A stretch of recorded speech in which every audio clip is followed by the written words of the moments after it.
Humeur de Pierre-Emmanuel Non. Barré. Si. Attendez, j'ai une blague. Qu'est-ce que c'est plein de chats malhonnêtes qui se réunissent pour décider comment ils vont arnaquer les autres chats? C'est le conseil des ministres. 1-0 pour l'humour. Allez, assez rigolé. C'est l'heure de ma revue de presse et aujourd'hui on va parler de ce lieu convoité par tellement d'enculés qu'on dirait la fistinière, l'Elysée. Jingle. Être président, c'est très très bien. Quand t'es élu, tu fais un beau discours en disant tu vas représenter dignement la France, mais après il y a des dossiers compromettants qui sortent sur toi et tout le monde découvre que t'es une grosse pute. En fait, président, c'est comme Miss France, sauf que personne s'est jamais branlé sur le portrait officiel de François Hollande. Oh, mais non. Tenez bon, Uber Eats, il y en a plus que pour 4 minutes. Wouh. Alors, vous le savez, on connaîtra après-demain, la liste officielle des candidats, mais pour l'instant, ils sont plus de 40 encore en campagne. Putain, mais qu'est-ce que vous avez tous à vouloir devenir président?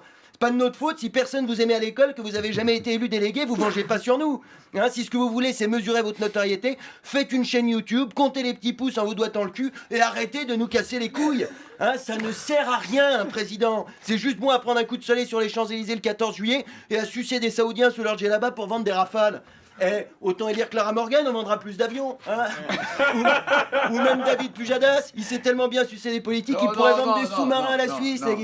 Bref, alors on va devoir attendre le 7 mai pour connaître le candidat que les Français vont regretter d'avoir élu pendant 5 ans.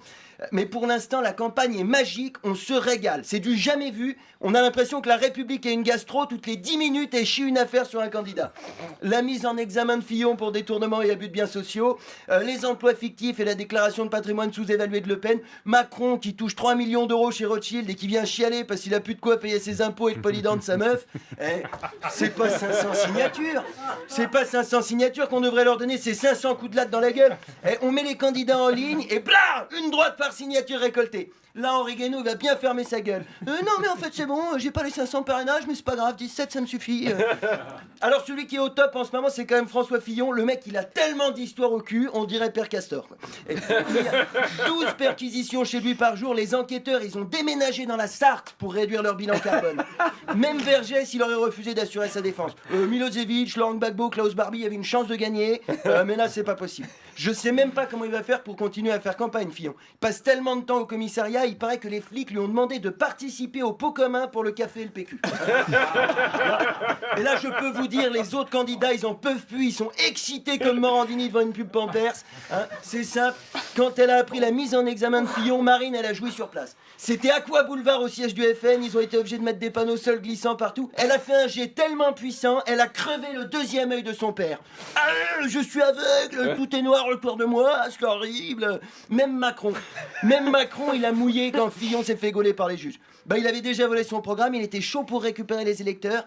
Et hier à 17h, paf, une enquête ouverte par le parquet financier pour favoritisme sur l'organisation de sa petite sauterie à Las Vegas. C'est con, hein.